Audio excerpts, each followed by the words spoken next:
নড়াইলে দুই পক্ষের সংঘর্ষে নিহত 1, পুলিশ সহ আহত 15। নির্বাচন বিলম্ব করতে উছিলা দেওয়া হচ্ছে, বলছেন খন্দকার মোশাররফ। জানাবো, সংস্কার, বিচার, সুষ্ঠু নির্বাচন ছাড়া সরকারের পিছু হটার সুযোগ নেই। জানাবো, অভয়ারণ্যে যত হিংস্র প্রাণী, অপতৎপরতা রুখতে হবে ভারতকেই। এবং সর্বশেষ জানাবো, সংস্কারের নামে টালবাহানা না করে দ্রুত নির্বাচন দিন, বলছেন আব্দুস সালাম। শুনছিলেন সংবাদ শিরোনাম, এবারে বিস্তারিত। সংস্কারের নামে টালবাহানা না করে দ্রুত নির্বাচন দিন, বলছেন আব্দুস সালাম। বিএনপি চেয়ারপারসনের উপদেষ্টা আব্দুস সালাম প্রধান উপদেষ্টাকে উদ্দেশ্য করে বলেছেন, 7 মাস হয়ে গেছে, কোনো সংস্কারই করতে পারলেন না।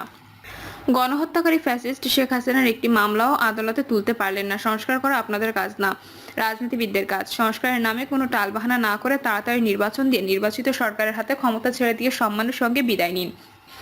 দলীয় নেতাকর্মীদের উদ্দেশ্যে তিনি বলেন, শহীদ রাষ্ট্রপতি জিয়াউর রহমান বীর উত্তম হচ্ছেন একজন মহান মানুষ, আদর্শিক মানুষ। তার মত হলে সৎ হতে হবে, অনেক ত্যাগ স্বীকার করতে হবে। এমপি মনোনয়ন প্রত্যাশীদের উদ্দেশ্যে তিনি বলেন, আপনারা এমপি হন, মন্ত্রী হন, আপত্তি নেই, কিন্তু দলের কাউন্সিল ও কমিটি গঠনে কোনো হস্তক্ষেপ করতে পারবেন না। ত্যাগীদের মূল্যায়ন করুন। সিরাজগঞ্জ জেলা বিএনপির প্রস্তুতি কমিটির আহ্বায়ক ও বিএনপি রাজশাহী বিভাগীয় কমিটির সহ সাংগঠনিক সম্পাদক আমিরুল ইসলাম খান আলিমের সভাপতিত্বে ও সম্মেলন প্রস্তুতি কমিটির সদস্য ভিপি শামীম খান।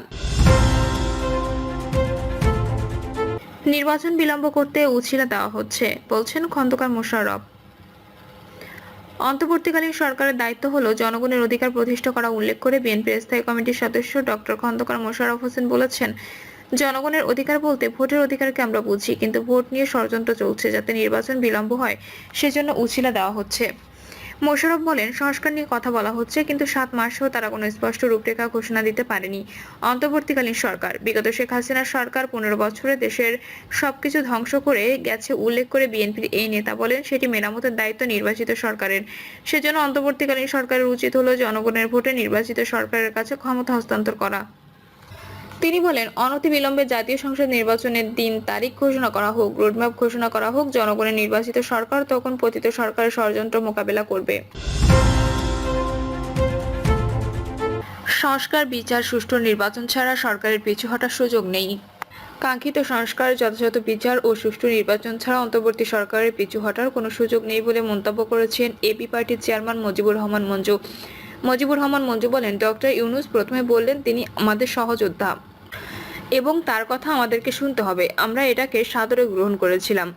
তিনি যেভাবে চেয়েছেন সেভাবেই উপদেষ্টা পরিষদ গঠন করেছেন। রাজনৈতিক দলগুলো কোনো আপত্তি করেনি। ইদানিং তিনি বলা শুরু করেছেন, তিনি আমাদের সহযোগী এবং আমরা যেভাবে চাই সেভাবে তিনি করবেন। কম সংস্কার চাইলে ডিসেম্বরে, আর বেশি সংস্কার চাইলে আগামী বছরের জুনে নির্বাচন। এটাকে সরকারের পিছু হটার লক্ষণ উল্লেখ করে তিনি বলেন, কখনো বিএনপি, কখনো ছাত্রদের মন ঝুঁকিয়ে চলতে গিয়ে নিজেদের অবস্থান দুর্বল করে ফেলছে সরকার। কাঙ্ক্ষিত সংস্কার, যথাযথ বিচার ও সুষ্ঠু নির্বাচন ছাড়া অন্তর্বর্তী সরকারের পিছু হটার কোনো সুযোগ নেই।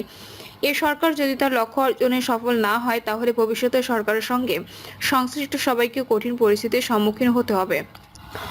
সংস্কার ও গ্রহণযোগ্য নির্বাচনের মাধ্যমে একটি টেকসই জাতীয় ঐক্য প্রতিষ্ঠার প্রতি গুরুত্বারোপ করে এবি পার্টির চেয়ারম্যান বলেন, টেকসই ঐক্য প্রতিষ্ঠা করতে না পারলে অদূর ভবিষ্যতে হলেও পতিত ফ্যাসিবাদের আবার উত্থান ঘটবে। এ সরকারের সঙ্গে সংশ্লিষ্ট কেউই তখন রেহাই পাবে না। অভয়ারণ্যে যত হিংস্র প্রাণী, অপতৎপরতা রুখতে হবে ভারতকেই।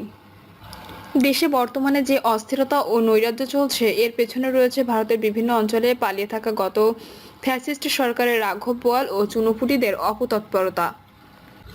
বস্তুত ভারত, বিশেষত কলকাতা এখন পলাতক ফ্যাসিস্টদের এক অভয়ারণ্য। ওসব জায়গায় নিরাপদে থেকেই তারা চালাচ্ছেন বিভিন্ন ঘুঁটি এবং এর ফলে দেশে তৈরি হচ্ছে সন্ত্রাস ও নৈরাজ্যের নানা ঘটনা। দেশে পড়ছে অস্থিতিশীল। দেশদ্রোহীরা ভারতের মাটিতে বসে ঢাকাসহ বিভাগীয় শহর, জেলা, উপজেলা চিহ্নিত শীর্ষ সন্ত্রাসী, ভাড়াটে, কিলার, মাদক ব্যবসায়ী, সীমান্তবর্তী এলাকায় চিহ্নিত স্মাগলার, বিভিন্ন চরমপন্থী গ্রুপের সদস্যের সঙ্গে যোগাযোগ রাখছেন। এক হিসেবে দেখা গেছে, 5ই আগস্টের পর পতিত শাসক দলের 45,000 নেতাকর্মী ভারতে গেছেন। তাদের অধিকাংশই কলকাতায় অবস্থান করছেন। তারা Facebook, Messenger, Telegram, WhatsApp group সহ বিভিন্ন ডিজিটাল ও সামাজিক মাধ্যমে ব্যবহার করে দেশের সন্ত্রাসীদের উত্তেজিত করছেন।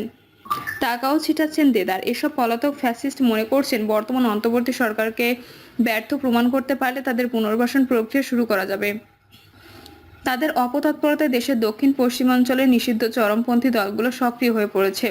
পার্বত্য অঞ্চলের অস্থিরতার পেছনে রয়েছে তাদের হাত।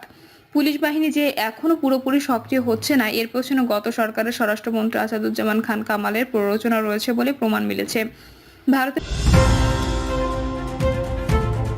পলাতক ফ্যাসিস্টদের সঙ্গে তাদের শিরোমণি শেখ হাসিনারও যোগাযোগ রয়েছে বলে আওয়ামী লীগের পক্ষ থেকে বলা হয়েছে। এক কথায় বলা যেতে পারে, অপশক্তির নাটাই এখন ভারতে আর কুড়ি উঠছে দেশে।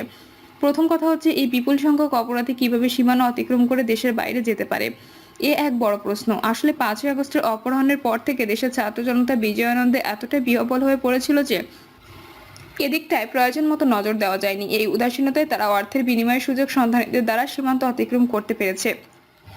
কেউ হয়তো নিশ্চিত পরাজয় ভেবে 5ই আগস্টের অব্যাহতির আগেই দেশ ছেড়েছে। এসব কার্যকরণ খোঁজার চেয়ে জরুরি বর্তমান পরিস্থিতি সামাল দেওয়ার উপায় উদ্ভাবন করা।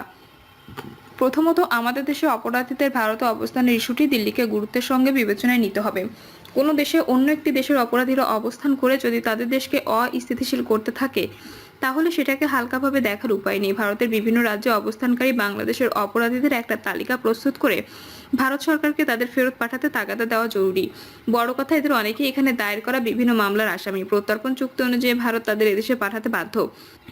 দ্বিতীয় কথা, ভারতে অবস্থানরত ফ্যাসিস্টরা যেসব মাধ্যমে এদেশের সন্ত্রাসীদের সঙ্গে যোগাযোগ করছেন, সেসব মাধ্যমকে কঠোর নজরদারিতে রাখতে হবে।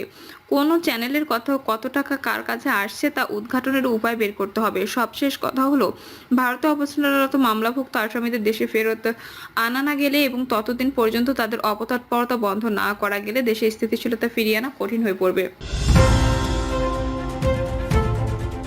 নড়াইলে দুই পক্ষের সংঘর্ষে নিহত 1, পুলিশ সহ আহত 15।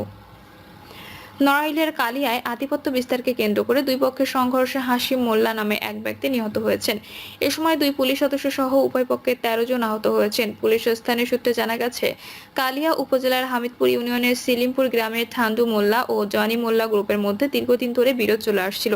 বিরোধের জেরে আজ সকালে ঠান্ডু মোল্লা তার দলীয় লোকজন নিয়ে জনি মোল্লার লোকজনের উপর হামলা চালায়। এতে দুই পক্ষের 13 জন আহত হয়। এর মধ্যে জনি মোল্লা গ্রুপের জনি মোল্লা সহ হাসিম মোল্লা মারাত্মক আহত হন। সংঘর্ষের বিষয়টি জানতে পেরে কালিয়া থানা পুলিশ ঘটনাস্থলে গিয়ে দুই পক্ষকে প্রতিহত করার চেষ্টা করতে গেলে পুলিশের উপর আক্রমণ করে তারা। এতে চন্দন ও সজল নামে 2 পুলিশ সদস্য আহত হন। পরে স্থানীয়রা তাদের উদ্ধার করে কালী উপজেলা স্বাস্থ্য কমপ্লেক্সে নিয়ে যায়। হাসিম মোল্লার অবস্থা আশঙ্কাজনক হওয়ায় তাকে খুলনা মেডিকেল কলেজ হাসপাতালে নিয়ে গেলে কর্তব্যরত চিকিৎসক মৃত ঘোষণা করেন। এদিকে পুনরায় হামলার প্রস্তুতি নিতে গেলে যৌথ বাহিনী অভিযান চালায়। এতে জনি গ্রুপ